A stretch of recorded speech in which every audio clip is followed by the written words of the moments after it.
Mail, mail, mail, mail, reading viewer mail. Goodness, how exciting. Reading viewer mail.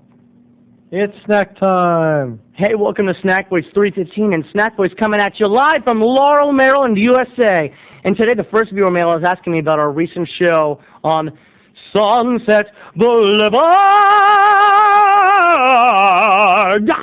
And that question is from Eddie in Miami, and it says, "Dear Snackboy, I hope, Terry, that Abby gave you some after you committed a crime for her. Plus, you left Sunset Boulevard the show early. Well, did she give you some later that night?" Eddie in Miami. Eddie, that's such a good question. Well, since I'm a good boy and I used to be a youth group minister and my mom is a Sunday school teacher, I can't necessarily tell you if she gave me some, but I can tell you that I got caught for a second crime later that night. As we went down to on the London Underground Metro after stealing the light template from Sunset Boulevard, the poster for Sunset Boulevard was right there on the Metro, and as I was taking the Metro down, I literally grabbed the poster off the wall. In London, there was no encasing over it or anything. And I was like, yes, you got the lighting template, and I got the poster. And at the bottom, this guy blew the whistle, this like really uptight British police officer went, put the poster back. He literally I was so embarrassed, Eddie. He made me ride the escalator all the way up to the top and then ride it back down again as I put the poster back in its place. It was very embarrassing. He made me feel impotent with embarrassment. And the next question is from Jake, and it says, I don't even know if it's a question. It is actually more of a statement. It says, "Snackboy, I know what happened to the trash can. It is so clear to me now. I don't know how I missed it. It is an evil plot by Sabrina, the trash company, Elvis, the Roswell alien, and Saddam to steal the world's trash can. Please, Snackboy, save our trash cans. Only you and the higher power trash company can save the world. The world is counting on you." Jake. Thank you, Jake. And I'm sure Mrs. and Mr. Cole are so happy to have their trash can. I'd like to say, as far as Linda Tripp, a special thanks to all my fans. I was able to successfully, it was so We Are the World in Hands Across America, I was successfully able to send a care package to Linda Tripp, who is in such a time of need. Linda has no money and wrote us here at Snackboy and said, "Dear Snackboy, this is Linda Tripp. You're the only person I can turn to. I need something." And we don't have money to give Linda, so I gave a shout-out for snacks.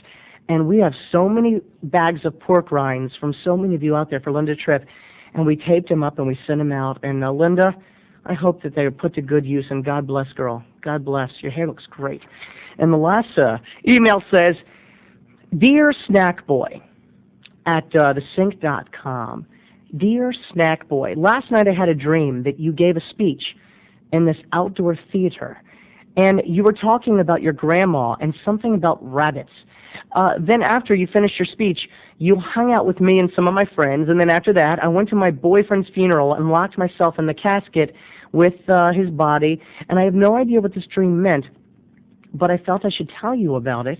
And since you were the main person in the dream, am I just really screwed up, Snackboy, or does everyone have dreams like mine? Signed, Lisa."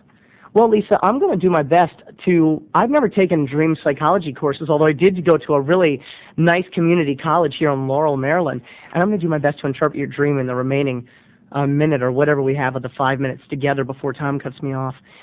I think the fact that I was at a camp with you in a theater camp was because I talked about Sunset Boulevard, and I think if you're a fan of my show, you probably have a really theatrical soul, as I myself do, and I bet that your boyfriend and you in some way are locking secrets from each other. And that's what the casket stood for.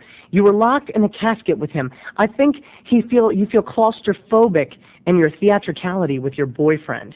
Also, the fact that I was talking about a rabbit and my grandmother has something to do with the fact that I'm a huge Tori Amos fan, and her song Cornflake Girl, which is track number 8 from Under the Pink, one of her finer CDs, and she sings, "Rabbit, where'd you put the keys, girl?" Remember, "Never was a cornflake girl, thought there was a good solution." And she's, "Rabbit, yes."